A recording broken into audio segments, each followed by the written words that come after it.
What do you want? I can breathe. 25 मई को George Floyd और 12 जून को रेशार्ड ब्रुक्स की हलाकतों से उन स्याह फामों की तवील फहरिस्त में इजाफा हो गया जिनकी अमवात अमरीकी पुलिस की जानिब से बेजा ताकत के इस्तेमाल से हुई। स्याह फाम अमरीकियों के साथ इम्तियाजी रवैये पर अमरीका भर में जारी हालिया मुजाहिरों में पुलिस इस्लाहात के मुतालबे के दौरान न्यू जर्सी के शहर कैमडन का पुलिस डिपार्टमेंट मौज़ूए गुफ्तगू बना। सन 2013 में जब कैमडन जराइम की ऊंची तरीन शरह रखने वाले अमरीकी शहरों में से एक था, यहाँ पुलिस डिपार्टमेंट में इनकलाबी तब्दीलियां लाई गई थीं। इस नए पुलिस डिपार्टमेंट के 2013 से 2019 तक पुलिस चीफ रहने वाले जॉन स्कॉट थॉम्सन कहते हैं कि मौसर तब्दीली के लिए पुलिस की तरबियत पर तवज्जो देना होगी।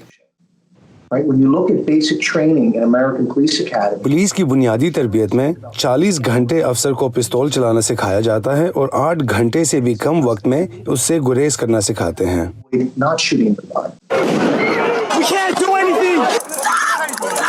इस वक्त अमरीकी पुलिस पर सबसे बड़ा एतराज इसके स्याह फामों से सलूक पर है। सेंटर फॉर पुलिसिंग इक्विटी के मुताबिक अमरीकी पुलिस दूसरों के मुकाबले में स्याह फामों पर ताकत का इस्तेमाल 4% ज्यादा करती है। जॉन थॉम्सन के मुताबिक इसका ताल्लुक भी बहुत हद तक पुलिस ट्रेनिंग से ही बनता है। We're bringing on people in their very early 20s. Most of them have a high school education at best. हम ऐसे अफराद को भर्ती कर रहे हैं जो 20-22 साल के हैं, ज्यादातर सिर्फ हाई स्कूल तक तालीम याफ्ता होते हैं और वो इस पेशे में अपने अंदर मौजूद तासुबात के साथ दाखिल होते हैं, जिन्हें दूर करने के लिए इस एकेडमी में 8 घंटे तक का एक कोर्स भी उन्हें नहीं पढ़ाया जाता। Even an 8-hour course in the academy that's going to really be able to give somebody the maturity and the experiences and the education to fully understand. Put your mouth over the mouthpiece, blow as hard as you can until I tell you to stop. George Floyd और Rayshard brooks की हलाकतों के बाद अगरचे मुलव्विस police वालों पर इल्जामात आयद हुए हैं, मगर दूसरी तरफ अमेरिका में पुलिस को कानूनी तौर पर एक मखसूस इस्तिस्ना या क्वालिफाइड इम्यूनिटी हासिल है जो उनकी जवाबदेही की राह में अक्सर हायल होती है। What qualified immunity means according to the Supreme Court? Supreme court के तहत इस इस्तिस्ना का मतलब ये है कि किसी भी मुद्दई के लिए सिर्फ अपने हकूक सल्ब किए जाने का सबूत पेश करना काफी नहीं, बल्कि उन्हें अदालत में ये वाज़े तौर पर साबित करना होगा कि सरकारी ओहदेदार ने पहले से कायम किसी कानून की खिलाफ वर्जी की है।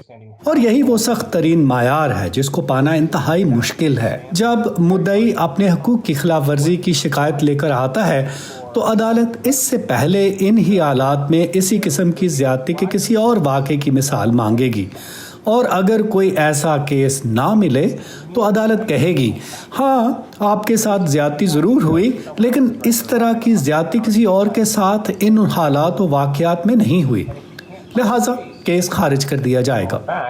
You'll lose. And courts will say, well, okay, yes, your rights were violated, but there's not a sufficiently similar case already decided, so it wasn't clearly established, so case dismissed, qualified immunity. We're willing to help anywhere you want. दूसरी तरफ America के ऐवान नुमाइंदगान की speaker Nancy Pelosi ने सदर Donald Trump के police इस्लाहात के हुक्मनामे को कमजोर करार दिया है। पुलिस इस्लाहात के मामले पर डेमोक्रेट्स और रिपब्लिकन्स के बीच इस वक्त अमेरिकी कांग्रेस में इख्तलाफात उरूज पर हैं। The bill is passed. What I hope is that as we go, मैं ये उम्मीद करता हूँ कि हम कम से कम कुछ इस्लाहात पर किसी समझौते पर पहुँच जाएं। मेरे ख्याल से पुलिस को तहलील करके नए सिरे से तश्कील देना एक काबिल अमल मुतबादिल है। from scratch, is a viable alternative. इंसानी हुकूक की आलमी तंजीम एमनेस्टी इंटरनेशनल ने अमरीकी इंतज़ामिया से मुतालबा किया है कि इस बात को यकीनी बनाने के लिए कि आवाम खुद को महफूज महसूस करें, पुलिस के निज़ाम में तमाम सतहों पर हकीकी और पायदार इस्लाहात लाई जाएं। Nukhbat Malik, voice of America, Washington.